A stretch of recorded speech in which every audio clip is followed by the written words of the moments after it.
Sobrang nakakalungkot, ang sakit sa puso na alam niyo yun, makakita ka ng taong nagsisikap, nagsisipag para sa anak niya.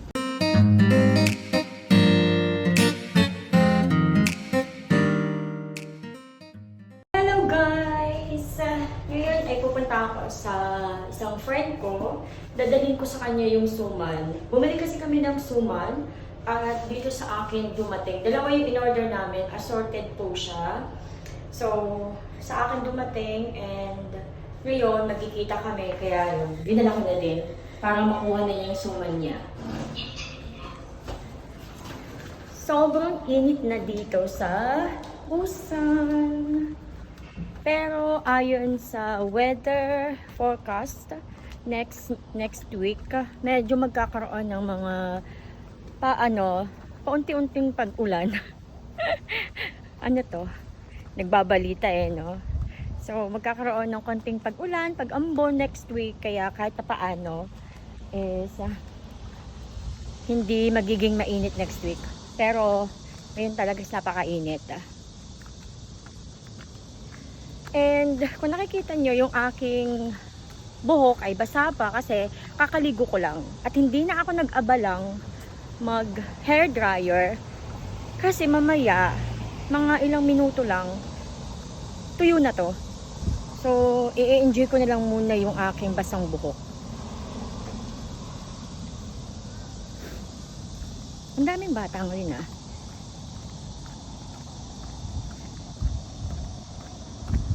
Lagyan ko to ng ice pack sa loob. Ayan, para hindi siya mapanis din. So, safe po siya kahit na mainit. And, yung sasakyan ko naman is may aircon din. So, okay lang. Ay, grabe. Sa totoo lang, medyo nalulungkot ako. Kasi, di ba, trending ngayon yung balita tungkol sa motorcycle rider na sinaksak. Tapos, di ba yung asawa niya is namatay na, tapos binubuhay niya mag-isa yung anak niya. Then ngayon, bata pa yung baby niya. Ngayon, patay na din siya. So yung kanyang anak ay ulilang lubos na. Sobrang nakakalungkot, ang sakit sa puso na alam niyo yun, makakita ka ng taong nagsisikap, nagsisipag para sa anak niya.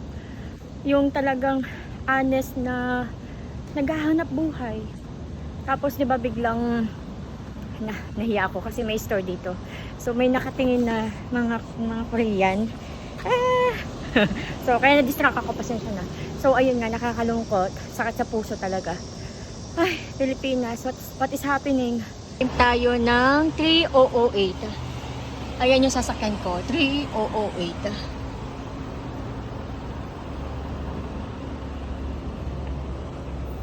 Dito yung pilahan.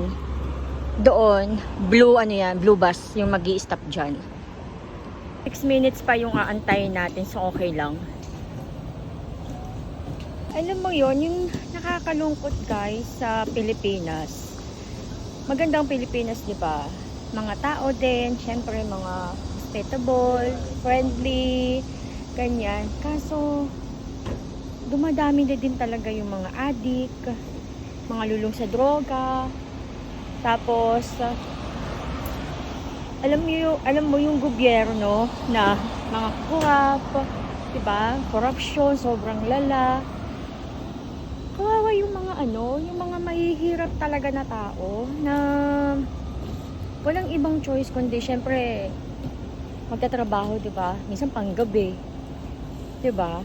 Pero alam mo yun, yung gusto mo lang maghanap buhay para mabuhay ka, mabuhay mo yung family mo, hindi ka maging pabigat. Tapos biglang ang kalaban mo yung mga taong masasama yung loob, like yung mga drug addict, 'di ba? Na hindi mo alam kung kailan sila sasapian na mananakit sila, 'di ba? Kasi kailangan nila ng ng pang-drugs nila, 'di ba? Ang hirap na ng buhay, tapos hindi ka pa safe. Yung lagi ka pang may isipin na yung mga kasama mo, yung mga nakikita mo, minsan magiging judgmental ka na lang talaga. Iisipin mo na baka masamang tao yung kasama mo, katabi mo, di ba yung sa jeep? Sa totoo lang, ilang beses ko din na-experience yung, alam mo yun, yung pauwi ka, di ba? Nakasakay ka sa jeepney. Tapos yung lagi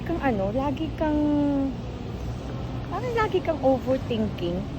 Pag may pumasok na lalaki, pag mga pumasok na lalaki, mapapaisip ka baka magnanakaw, baka holdupper, baka snatcher. Yung ganun, hindi ka talaga safe. Tapos kahit nakadikit na sa'yo yung bag mo, kailangan alerto ka pa din kasi pwedeng hiwain, di ba? Yung mga ganyang bagay, nakikita ko pa sa balita sa Pilipinas. Di ba kunyari traffic? Alam mo yung biglang mag-o-open ng sasakyan, hahablutin yung cellphone, o kung ano man yung pwedeng mahablot. Di ba grabe? My God, Lord, have mercy. Have mercy. Kawawa yung mga taong laban na laban sa buhay. Tapos,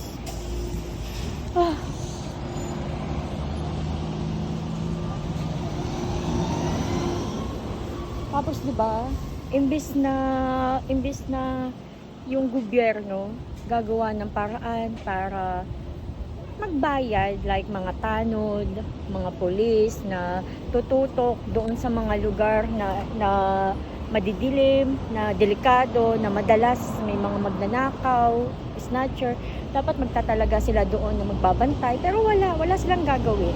Kasi wala silang pambayad, walang budget. Paano? Ninakaw kasi ng mga corrupt na opisyal. 'Di ba? Kaya hindi mo talaga masisi din yung mga tao, lalo na yung mga nagbabayad ng buwis, na magreklamo talaga, or pag yung mga congressman ganyan. Yung mga gumagawa ng batas, 'di ba? Na may i-implement sila na ito another bayarin. Kukuha sila ng tax dito. Hindi mo talaga masisi yung iba na reklamo agad, mag-garant agad sa social media na ano ba yan, bayaran na naman, bla bla bla bla bla, kasi alam na nila kahinatnan ng perang ibabayad nila, hindi naman din ibabalik sa tao. Ang nangyayari, nananakaw. Tapos yung magbibigay di ba ng ayuda. Kagaya dati, magbibigay yan ng ayuda, di ba, sa mga driver na apektado ng pagtaas ng gasolina. Ilan yung namatay kasi nag-aantay sa sobrang init, may nag-aantay ang haba ng pila. 'Di ba? Magkano lang yung ayuda? Tapos may namamatay pa. Bakit napakatagal nilang ibigay yung ayuda?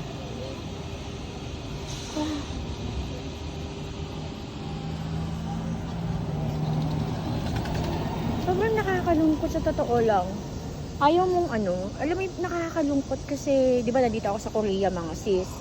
Dito ako sa Korea. Hindi ko naman ikukumpara, di ba, yung Korea at Pilipinas, syempre. Pero, papaano ka talaga, sana ganun din ang Pilipinas. Hindi naman sabi mo na umunlad agad-agad ang Pilipinas, di ba? Kumbaga yung yung sistema lang ba, na, kaya niya kung magbibigay ng ayuda, yung mga mahihirap, hindi na nila pahihirapan kunin yung ayuda. Ilalagay nila yan sa bank, pabilis, or basta gumawa ng paraan para hindi mapatagal yung pagpila sa pagkuha ng ayuda. 'Di ba? Hindi masasayang yung oras mo para lang makuha yung ayuda. Kaso diyan sa Pilipinas, alam mo yung tipong galing sa kaban ng bayan yung pera, 'di ba? Pero para kang mamamalimos para lang makuha yung ayuda. Halos buong maghapon, madaling araw, pipila para lang mauna ka. Kung may gagawin ka na ibang bagay sa araw na yon, kailangan agahan mo talaga para maaga kang makauwi. Diba? Ay, Diyos ko Lord. Totoo na nalulungkot din talaga ako. Siyempre, diba, Pilipinas nandun din yung mga kamag-anak ko, family ko, and nakaka-worry. Sobrang nakaka-worry na, siyempre, diba, hindi natin alam kung kailan makaka-encounter din yung family ko ng masasamang tao. So talaga nakaka-worry, guys. Ano ba tong Pilipinas? Diyos ko. mga bingi, yung mga nasa posisyon, mga bingi, kasi sila safe naman. Hindi rin nila nararanasan na, you know, araw-araw is makipaglaban sa kalsada, araw-araw matatakot na baka may hold up. Kasi safe naman sila. Yung mga dinadaanan, safe. Yung mga pinupuntahan nila, safe. Yung mga ano pa sila, meron pa silang mga gwardiya, 'di ba? Mga VIP yung kanilang ano, yung service sa kanila kasi nga mga official eh. Inis. Ay, anyway. Nakakaloka. May tao na sa likod ko kaya mamaya na lang ulit, guys.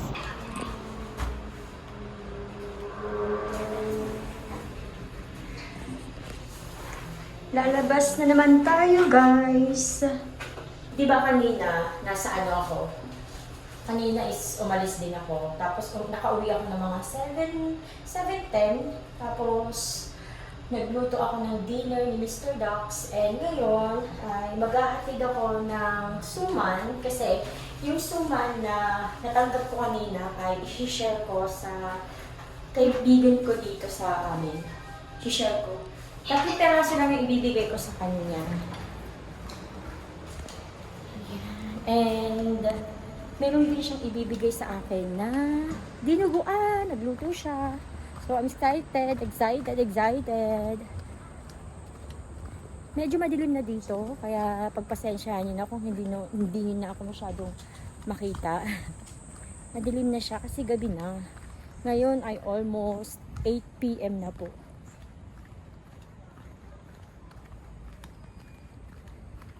Oh my God. Dapat magbablog ako kanina habang naglalakad ako. Kasi yung dinaanan ko kasi dito sa apartment namin is ano siya, apartment complex namin. Tapos iba pa yung apartment complex ng kaibigan ko. Kapitbahay kami pero magkaiba kami ng ano, apartment company, parang ganyan.